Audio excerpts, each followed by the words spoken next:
Ladies and gentlemen, boys and girls, what is going on? Another game, another you, another me in the right-hand corner of the map playing Amaterasu for us on this auspicious of occasions.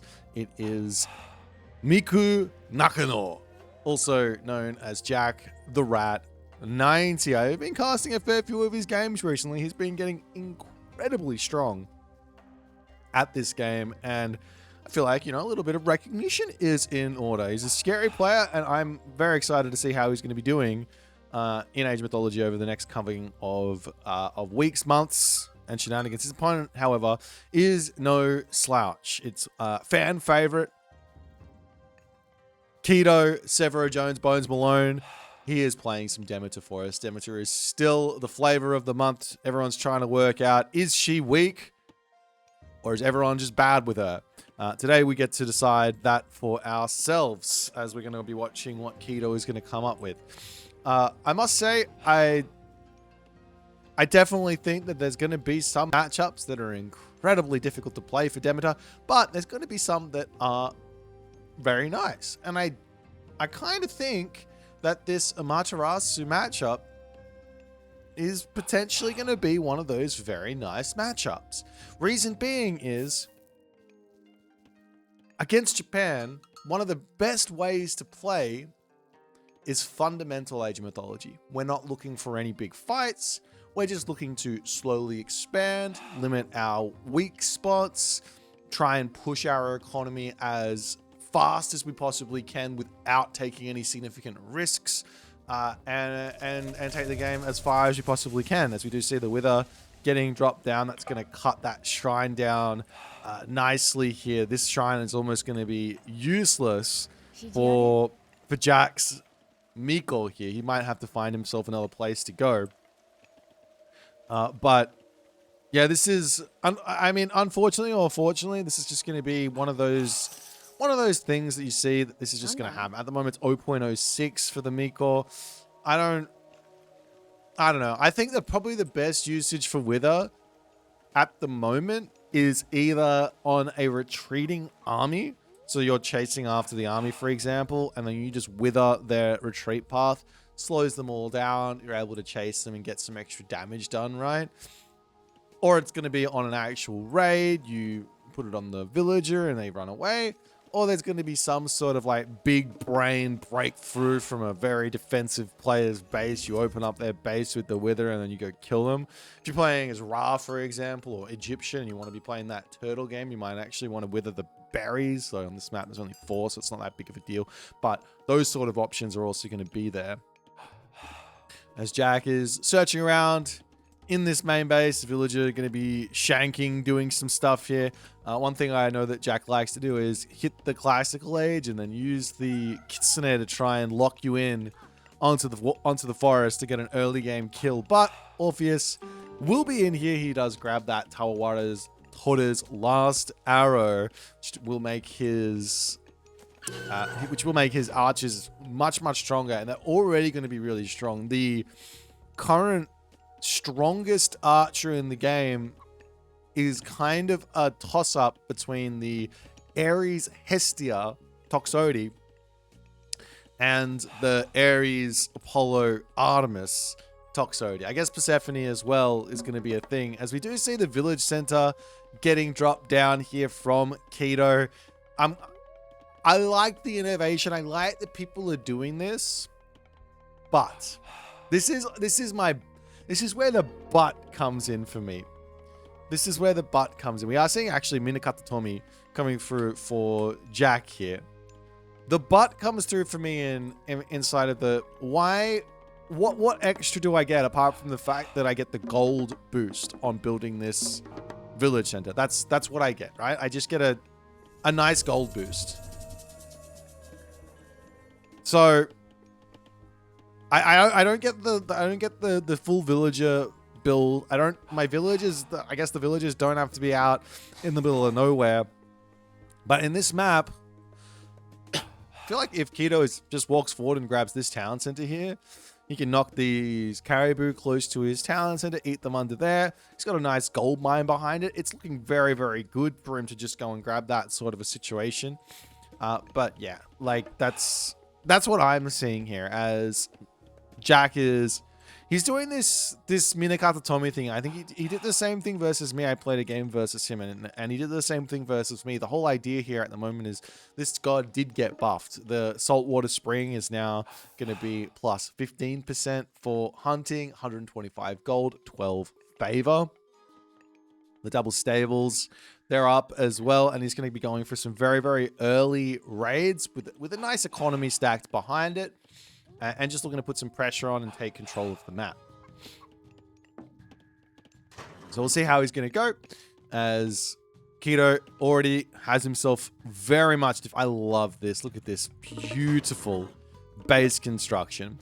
If there is a correct way to play Demeter right now, Kido is attempting to do it as well as he possibly can.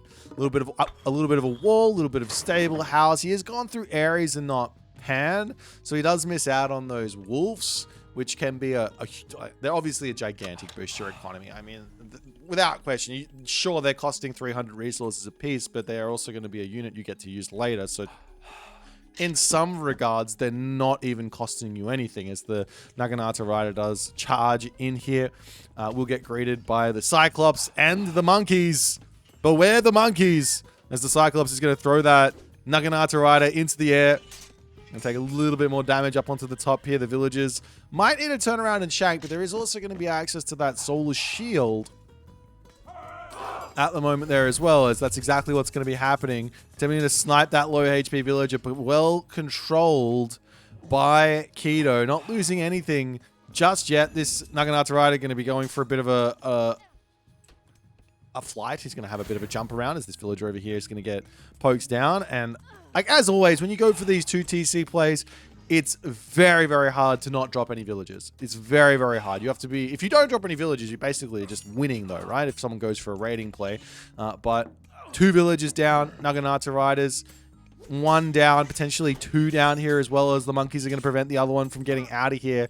And Jack will pull back as he's out of... sort of things to do here. Now, one idea for Jack would be to actually go for a whole bunch of 1 Udor here. He doesn't have the favor income just yet. I mean, he's got 3 Nico out, but I realize he's only just built them. He didn't have them early on. At least, I don't think he did. Did he get relics? Yeah, he didn't have them early on. So his favor's a little low, but the idea of going for a pretty aggressive 1 Udor play to break through all of this does make some sense here. This 1 Udor is almost going to go down, as the villagers will say, all right, fine, I can't be on this hump. But Kido has managed to grab a very, very hefty amount of that food on that position. Kavad, thank you so much for the raiding party, my guy. I hope your stream went well. I'm so happy you're back and dominating everyone. Back to old ways. Everyone check out Kavad. I think he's going to be streaming most days here. I think he normally does the... what's the time zone? Like 900-ish GMT onwards. 900 to something like that. Maybe a little earlier sometimes. I don't know. That's normally what he's on. So check him out. Always fun to watch the high-level players go at it. As Hestia is going to be pre-queued behind this. And this is something I think with Demeter... I mean, this is something I think with Demeter is just kind of the way to play Demeter. Without question, right? It's try to underbuild military, try to get your tech in, try not to fight your opponent, and you get to your strength points. One would be putting a Hestia's Hearth over here, and then your opponent tries to charge in and kill you, and then they lose all their units to your Hestia's Hearth because they can't get in and kill it. Those sort of ideas. On the flip side here, Kido is going to be up against Raijin from Jack, as that's going to be... It's not the most difficult thing to deal with, I don't think. Not for Demeter. Demeter's got a lot of anti-myth unit baked into her kit with Orpheus, Icarus, and this bad boy, Iolaus. So, yeah, I don't think he's going to be too worried about it, but he is trying to stay competitive with his age up time for the time being here.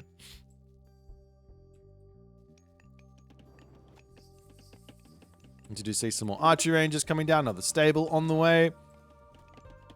some farms coming up and all the other good stuff. Is the one Udol going to slowly take down the stable on the back? I love this play as well here from Jack. A forward Miko on top of the Juragumo just to make sure that it doesn't die, and he's going to continue to have that siege threat.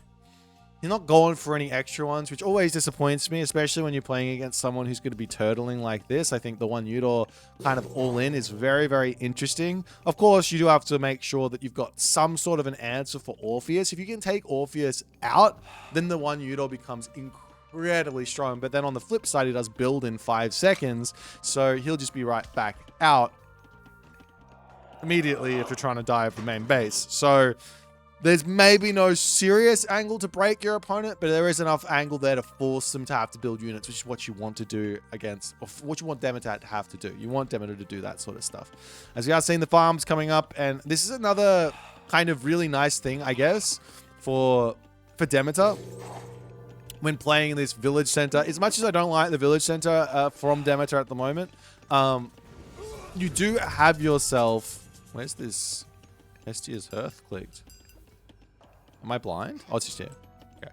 As much as I don't like the village center, the one really nice thing about it is that you won't have to leave your base. You don't have to spend that much wood to get your farms up. He's only got 7 farms, so that 75 times 7, like he would actually have to have 14, and there's just not enough room in this base to get 14 farms up.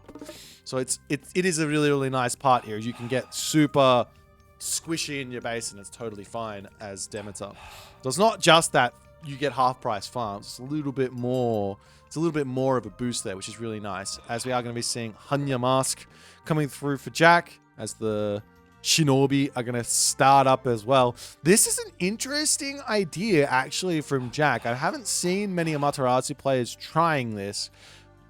Mostly because the Shinobi is a little bit tricky to use. You generally don't want to use the unit in a big fat fight.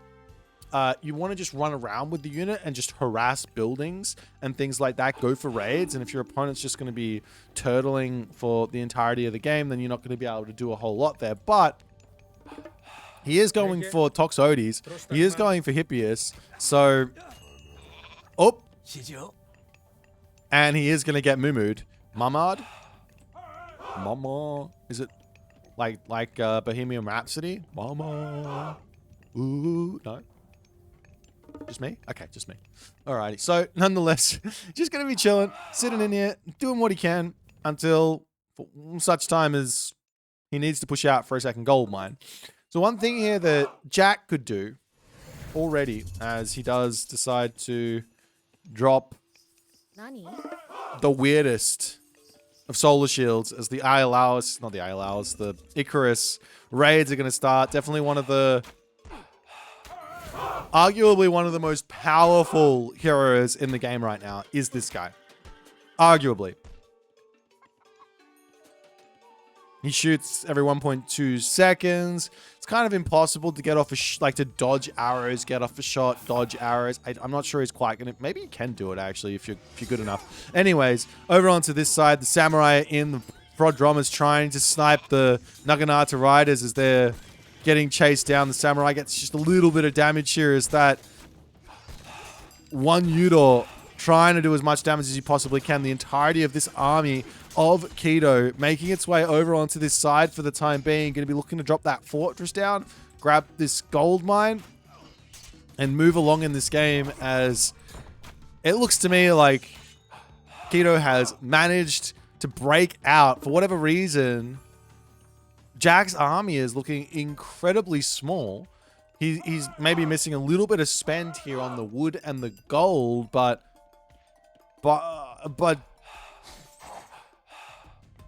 Kido's just managed to completely out.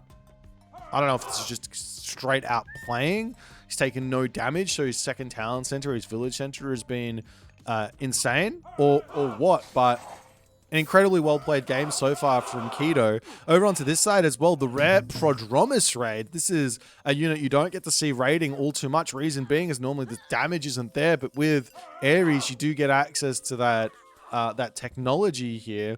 This one here, Phobos' Spear of Panic, which gives 1 divine damage, which might not seem like a lot, but in the grand scheme of things, 9.6 plus 1 divine, you're doing over maybe 11 damage per attack. And these units have got 6 speed, so they're actually quite good. As a second fortress coming down, Jack looking to get in here and get that damage done. He does have some siege weapons with the Shinobi, so there is a world here where he might just be able to tear this fortress down. On top of that, the Toxotes all go down to nearly, well, they were going down to half HP, down to a sliver of HP here, as the Shinobi will come in, slowly start beating up the Toxotes. They're almost all dead there. An insanely well-used Thunderdome and Raiju special attack, but he has managed to keep himself going here. Over onto this side now, the Yumi Horse Archer is going to try and snipe a couple of villagers, but the rest of this army of Jack does appear to be not enough to break through all of this. Jack's sitting in onto this spot, and he's just sacking units to try and take down as many of the villagers as he possibly can. But after all is said and done, there is still a 4.1k resource army for Kido, and there's a 1k army for Jack. Kido well and truly defends that all in.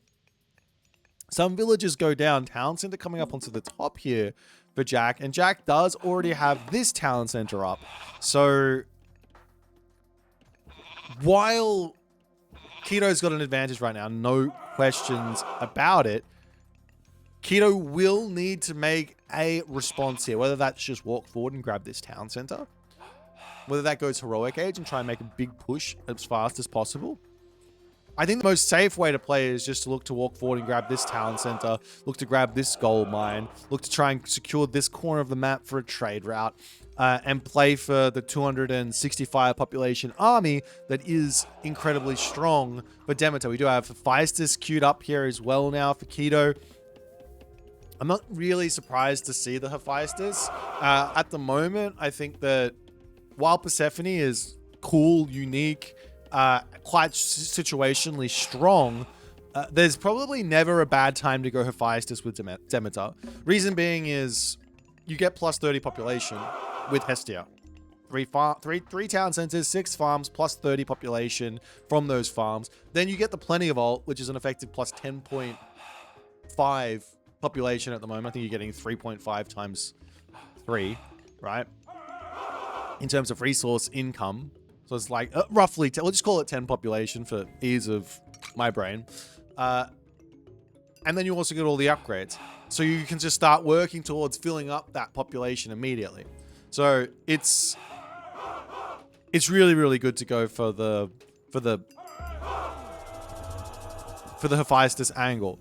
On the flip side though, Persephone still makes a lot of sense here. The idea being to actually just spam out Cyclops, and then you take a fight, you might lose it, and then you're going to go ahead and drop the God power, and then you're going to be able to get a whole bunch of Cyclops revived or something like that.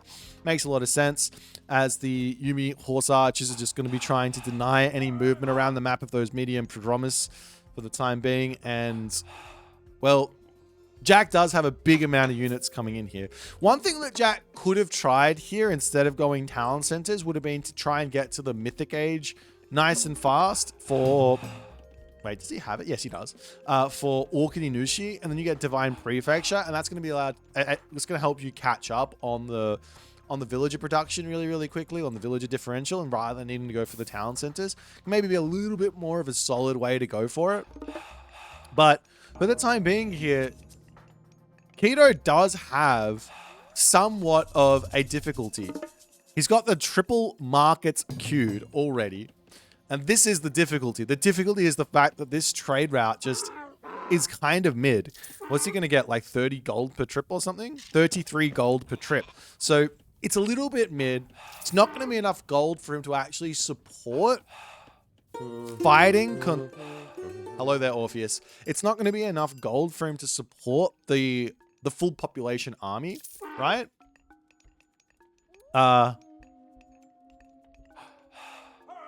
But so long as he doesn't take any fights anytime soon, and he doesn't lose any units anytime soon, as he is deciding to charge forward to try and take out those Yumi Horse Archers, which are going to be dominating them at the moment.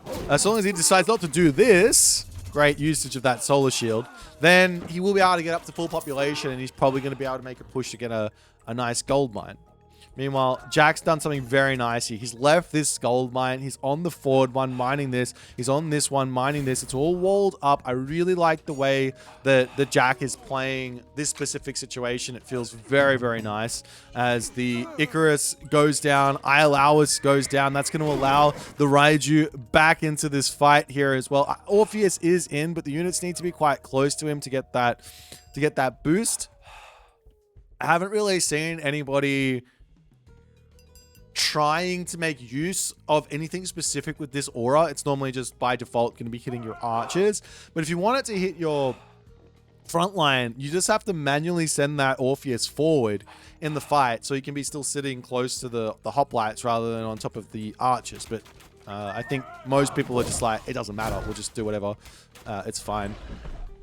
As the Raiju are going to be going down, and Jack needs to pull back just a little bit more. He does have a nice sizable army here, so he should be fine to be taking these fights, and he is going up to the Mythic Age as well. So even if Kido manages to get up to full population, there is always going to be this threat of the Divine Slash, which is an incredibly good god power to just dominate a gigantic army ball, as the Cyclops tries to get that special off onto the group of Yuumi horse archers, but is not able to. So far, great control from Jack. One other thing that's really nice here for Jack is that this hunter's strength is in, and that's going to be giving him just that little bit of range bonus. Clearly, a nice way to play around the Yuumi horse archers is simply to just go for Peltast, but yeah, no rush on that one at all, as the upgrades are all in for Kido on the other side. Jack just needs to get himself iron, so he's actually not too far behind. And he's got the Asura as well here, as the Divine Slash comes down, denies the fortress, picks up just a handful of villagers. That was a little bit of a sad usage there of that gold power, but Jack felt like he needed to get something to happen there, as the Asura, unfortunately, there does fall down to the Icarus, who simply just flies away up onto this top side as well. Villagers getting pushed back as the Cyclops is trying to get some nice value in onto that one as well. But it's looking like, as the wall's coming up all over the place, it's looking like trade routes are going to have to start for Jack to some degree. I mean, Kido's out. Kido is out of gold. He's got nearly 40 trade caravans, right? But he's out of gold to mine. Unless he wants to sort of walk forward and try and grab this, as we do see a castle coming up. But Kido being out of gold here, what does that actually mean? Like, he's still got the Plenty Vault. That's going to be 3.5 gold a second. And he's still got, well, these 42, 45. Why are these all different? Someone explain. I don't understand. I thought it was 33. And all of a sudden it's gone up to 45? Wait, does the Hestia's hurt affect? No, surely not. This is just villages, no? It's just villages, yeah. Anyways. Kido does manage to get himself up to full population. And the more he takes fights right now, the better for him. But the army that Kido's got does seem somewhat susceptible to a bit of a tech switch here from Jack. If Jack can just say, all right, well, we'll go into, I don't know, Naginata Riders, maybe go into, or Samurai, going to be a nice little option there. Maybe get out a whole bunch of Yari Spearmen to deal with the Prodromus, as well as not be terrible against those Peltas with the upgrade, right? I do see people sort of sleeping on, does he have it? He does have it, yeah. Sojutsu. People sleep on this upgrade. 15% speed for that unit. Hello? Peltas, they're not going to be able to deal with that. So they're going to completely break everything. Of course, then you can build hoplites, you can build Toxotes, and it's fine, but it's a nice way to just break through it. And then you do another little tech switch to deal with the next type of army. Icarus coming back out as the Heliopolis trying to break through onto this side, trying to get over onto this gold mine here. Heliopolis on this side as well, going to be breaking through this. Imagine Wither here, though, right? You use Wither. I finally said it. You use Wither, break this forest, and all of a sudden, you get this gold mine. Could have happened. But I think instead, Kido is playing for the second Plenty Vault. He's got 14 villagers on the temple. He's got 2 goats. He's got 3 pigs. He's got 6 cows. So his temple is fully loaded. But yeah, the favor is coming in very fast for that second Plenty Vault, which should... I'm looking at this now and going, you know what? I'm just totally wrong. This trade route, as bad as it is, like, I mean, it's not terrible, but it's not like an optimal trade route. This is enough to support, clearly, well, maybe it's not.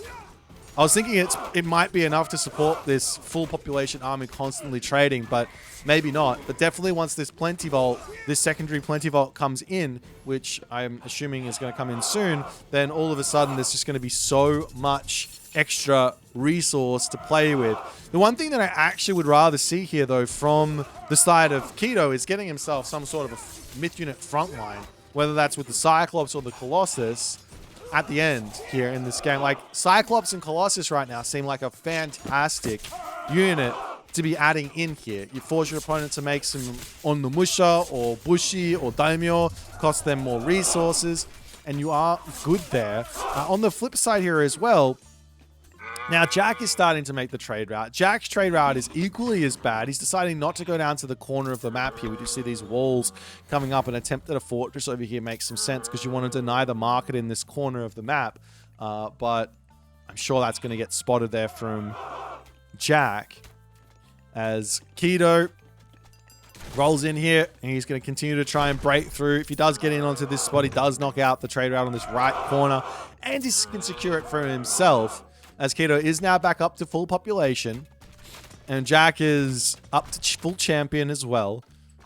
He does have himself the Titan Gate coming in. So there's going to be a big fat Titan to have to deal with. But Kido is just looking like he's in full control. And now the Toxotes are out. And we haven't talked about this, but what is the interaction? What is the interaction of having divine damage plus having the ricocheted archers arrows? I actually don't know. Do these archers just get an 0.2 for every single arrow, or is it 0.2 divine on the first one, then it gets divided by 3, and then it gets divided by 3? So it's basically nothing. I don't know. You tell me what you guys think, but I definitely think these archers with Tarawara Todder's arrow are going to be absolutely insane. Meanwhile, we are still getting the ILR. We've got that King Midas coming out. This unit is very, very interesting, especially on a map like this. I feel like this is like a lot of people are like, well, I don't even care about this guy. He's kind of useless. And I think there's a world where King Midas is probably like really, really good on these types of maps where you don't have that much gold. Hadn't maybe Kido rushed him out, he might have been able to get just a little bit more gold to mine. Maybe. Anyways. Villagers popping out over here. Going to drop another fortress onto the back as the Yumi Horse Archers, just simply put, not really able to compete here against this army. The question would actually be is if Jack went for Hachiman instead of for Raijin, then he's probably going to be having himself some insane, much more effective horse archers without question. And of course, he doesn't have access to the Shinigami god. What's that one called? I'm blanking. He doesn't have access to this guy. Watatsumi, there it is in my brain. It's there. It just takes a while to come out. Watatsumi doesn't have access to Watatsumi, so the super strong Yumi horse archers he doesn't have, but still. Now we see the fortress spammage coming out. This is obviously always going to be a part of your game plan. If you're at full population, you can't spend anymore. Just build buildings. This has always been Age of Mythology from day one. And Kido is one of the best at doing this, and he does manage to take out the Amaterasu of Jack here with Demeter. Really, really nice try from Jack. I like the idea. He did manage to get himself full gold control, but surprisingly, this corner of the map was just too important. The fact that this trade route could get started, and it is enough. It's like, yeah, this is enough of a trade route with the plenty vault in tandem to help keep that economy and like alive, basically. Allowed him to be able to spam all these units, allowed him to get to the Titan Age, and allowed him to get everything that he wanted here. But nonetheless, I do like this one. I think this is like, if there is a way to play Demeter, it's going to be on these sort of 2 gold mine, Ghost Lake type maps. The Village Center, I still think is a little bit of a, how you going? I think if I was to scout this with my initial Naginata riders, I'd probably just drop a second town center here as the Amaterasu. Or I would go for like a gigantic amount of Miko into mass Tengu and just cause tons of issues for my opponent there. But we didn't see any of that. Jack just went full map control. It almost worked, I think. I think he was in a nice spot, but he just couldn't quite keep the pressure, so to speak. He couldn't quite keep the numbers down, which I think is going to be the main point if you're going to try and lock off the map like this, like preventing this, having this corner for yourself for the extra gold to come in from your trade, etc, etc, etc. Anyways, if you guys enjoyed this game, make sure you hit the follow button, the subscribe button, and all the other buttons that are good. We'll see you in the next one.